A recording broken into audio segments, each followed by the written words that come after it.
تمہارے ساتھ۔ مسلمانوں گھبرانا نہ، غم نہ کرو، اگر کسی موقع پر تنہا ہو گئے انتظار کرنا، اگرچہ آج آیتیں نہیں اترتی لیکن مولا کا عذاب تو ضرور آ ہی سکتا ہے۔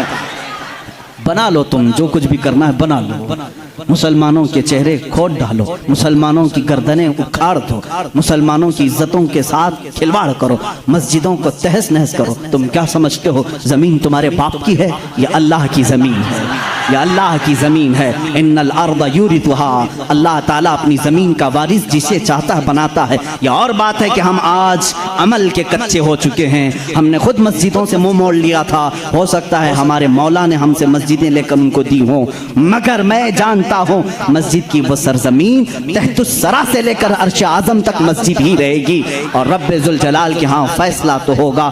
تم اگرچہ عدالتوں کو خرید سکو تو خرید لو، لیکن ایک دن وہ آئے گا جب آواز آئے گی لمن الملک اليوم، آج کی بادشاہت کس کی ہے، آج کی حکومت کس کی ہے؟ پھر جواب بھی آئے گا للہ الواحد القہار، قہر کرنے والے ایک خدا کی آج حکومت ہے۔ آؤ اللہ تعالیٰ اس دن آواز دے گا این الجبابرہ این المتکبرون، کہاں ہے وہ ظالم و جابر، کہاں ہے وہ گھمنڈی لوگ؟ آ جاؤ اللہ کی بارگاہ میں۔ ان کو کہا جائے گا ان کی حیثیت چونٹی کی بناؤ اور ان کو پورے اہل محشر اپنے پیروں سے رون کر کے بتائیں، تاکہ تمہارے تخت کی کوئی حیثیت نہیں، حقیقت میں اللہ رب العزت کی شریعت قیامت کے دن نافذ ہوگی۔ ہم تو اس انتظار میں کٹ جائے گی زندگی۔ اب بات مجھے صدیق اکبر کی ذات سے یہ کہنی ہے، میں مسلمانوں کو توکل دینا چاہتا ہوں، یقین دینا چاہتا ہوں، گھبراؤ نہیں، ساری چیزیں بھی چھن جائیں تو تمہارے ایمان کو کوئی چھین نہیں سکتا جب تک تم اپنے ہاتھوں سے اسے بیچ نہیں دیتے۔ اللہ رب العزت تمہارا حامی ناصر مددگار ہے، اس نے قرآن میں کئی جگہوں پر وعدہ فرمایا کان حقا علینا نصر المؤمنین، اللہ فرماتا میں نے اپنے اوپر لازم کر لیا ہے مدد کروں گا تو مومنین کی مدد کروں گا، مدد کروں گا تو مومنین کی مدد کروں گا۔ میرے عزیزو آج بھی مدد ہی تو ہے، مدد ہی تو ہے۔ الحمدللہ ہم تعداد میں اگرچہ تھوڑے ہیں لیکن ہماری حیثیت ایسی ہے، 32 دانتوں کے بیچ میں ایک زبان کبھی کسی دانت سے دبتی بھی نہیں ہے،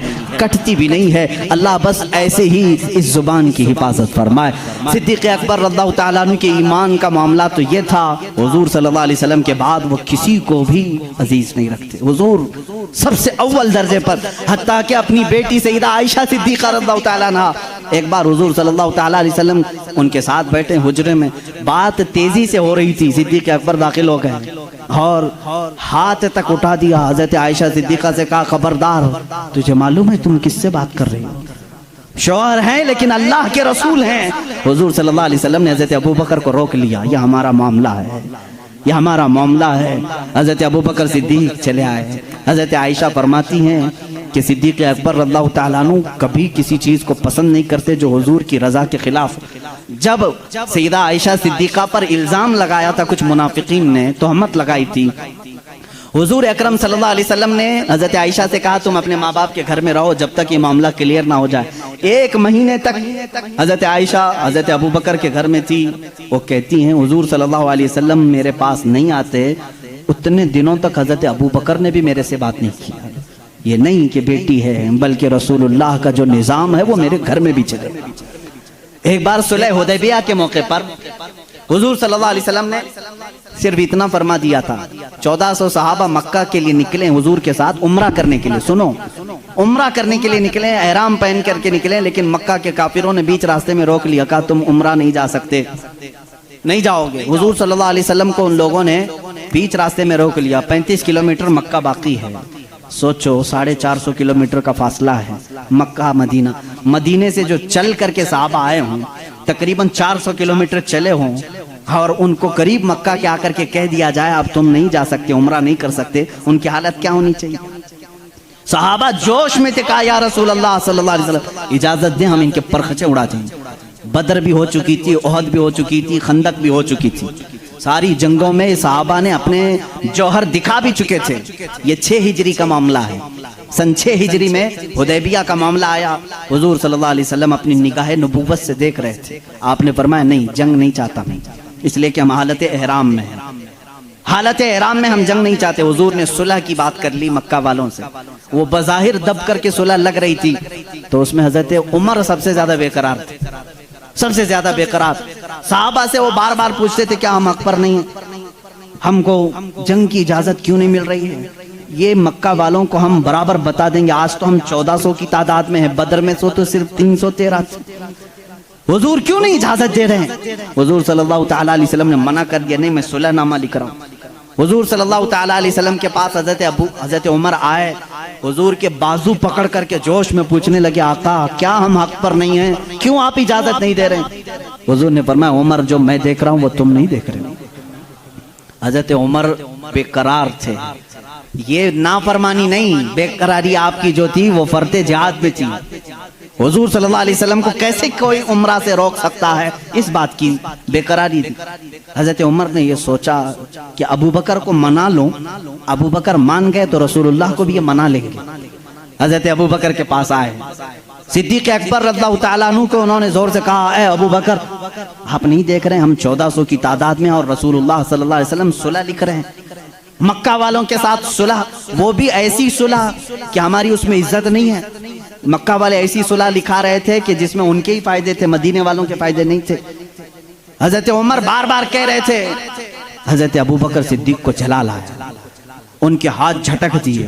حضرت ابو بکر صدیق نے کہا الزم غرضک یا عمر, اے عمر اپنا ہوش سنبھال, تو کس کے فیصلے پر بات کر رہا ہے؟ وہ محمد الرسول اللہ صلی اللہ تعالیٰ علیہ وسلم, اللہ کے رسول صلی اللہ علیہ وسلم. جنگ کہیں تو جنگ ہے, صلح کہیں تو صلح ہے. میرا ایمان ہے کہ رسول جو کرتے ہیں وہ اپنی طبیعت سے نہیں, وہ وحی الہی سے کرتے ہیں. حضرت عمر نے کہا اس دن مجھے احساس ہوا کہ ایمان کیا ہے. رسول اللہ کی ہر بات کو من عن تسلیم کرنا یہ صدیق اکبر سے سیکھو. اس صلح کو حضرت عمر نے تسلیم کیا. یہ صدیق اکبر رضی اللہ تعالیٰ عنہ کی ذات طیبہ تھی. میرے عزیزوں اگر انہی پر پوری بات ختم ہو جائے گی, میرا وقت نکل جائے گا. سیدنا ابو بکر صدیق رضی اللہ تعالیٰ عنہ تقریباً 2 سال اور چند ماہ آپ نے خلافت کے امور کو سنبھالا, اور آپ کی عمر مبارکہ 60 سال سے تجاوز کر چکی تھی. 63 سال کے قریب آپ کی بھی عمر مبارکہ تھی. ٹھنڈیوں کی وجہ سے آپ غسل فرمائے اور اسی میں بیمار ہوئے. جمادی الاخر کا مہینہ تھا, جمادی الاخر کی 18 تاریخ تھی جب سیدنا ابو بکر صدیق رضی اللہ تعالیٰ عنہ اپنے چند صحابہ کو جمع کیا اور کیا وصیت کی جانتے ہیں کہ یہ میرا آخری وقت ہے. میں خلافت کو 6 صحابہ کے حوالے کر کے جا رہا ہوں جو عشرہ مبشرہ میں سے تھے. حضرت عثمان تھے, حضرت علی تھے, حضرت عمر تھے, حضرت طلحہ تھے, حضرت عبد الرحمن بن عوف تھے. یہ صحابہ سعد رضی اللہ تعالیٰ عنہ تھے. یہ صحابہ کے حوالے کر کے جاتے ہیں یہ آپس میں جس کو خلیفہ بنائے اے مسلمانوں تم اس کو خلیفہ مان لینا. دیکھیں خلافت کے معاملات کیسے چل رہے ہیں وہ میں آج آپ کو ڈیٹیل میں لے جا رہا ہوں. یہ 18 جمادی الاخر کی تاریخ تھی جب حضرت ابو بکر صدیق رضی اللہ تعالیٰ عنہ اپنے گھر والوں کے ساتھ بیٹھے. آخری وصیت یہ کرتے ہیں میرا انتقال ہو جائے, مجھے غسل دیا جائے, کفن دیا جائے, تو دفن کرنے سے پہلے میرے جنازے کو رسول کریم صلی اللہ علیہ وسلم کے حجرے کے سامنے لا کر رکھنا. حضور صلی اللہ علیہ وسلم کا مزار اقدس کہاں تھا؟ عائشہ صدیقہ کا حجرہ تھا اور دروازہ لگتا تھا, وہ ایک کمرہ تھا, دروازہ تھا. حضرت ابو بکر کہتے ہیں اس دروازے کے پاس جنازے کو لا کر رکھ دینا, اور خبردار کہیں لے جا کر کے اٹھا کر دفن نہ کرنا بلکہ باہر کھڑے ہو کر کے اجازت مانگنا. اے اللہ کے رسول تمہارا رفیق تمہارا دوست آپ کے بغل میں دفن ہونے کی اجازت مانگتا ہے. اگر رسول کریم صلی اللہ علیہ وسلم اجازت دے دیں تو مجھے حضور کے پہلو میں دفن کر دینا. یہ ہو سکتا ہے میرے عزیزوں اس بات کو شاید وہابی سن رہے ہوں گے تو تڑپ جانا چاہیے کہ صدیق اکبر نے یہ نہیں کہا, صحابہ نے بھی یہ نہیں پوچھا اجازت قبر والے سے کیسے اجازت, وہ رسول پاک قبر میں ہے اور کہنے والا کوئی عام آدمی نہیں ابو بکر صدیق ہے, خلیفۃ المسلمین ہے رضی اللہ عنہ. صحابہ نے بھی کچھ بھی کہا نہیں. ٹھیک ہے سب کو شاید عقیدہ وہی تھا جو آج بریلی کے امام نے ہمیں دیا ہے. صحابہ کا عقیدہ وہی تھا تو زندہ ہے واللہ, تو زندہ ہے واللہ, میری چشم عالم سے چھپ جانے والے ہیں. اسی لیے انہوں نے نہیں کہا, پوچھا نہیں. وفات ہو گئی, غسل کے بعد تجہیز تکفین کے بعد جنازہ لایا گیا اور ان کے مطابق صحابہ نے دروازے کے باہر کھڑے ہو کر کے پوچھا بھی اے اللہ کے رسول آپ کا رفیق آپ کا خلیل آپ کا یار غار آپ کے پہلو میں دفن ہونا چاہتا ہے. صحابہ کا عقیدہ دیکھو, ملاحظہ کرو.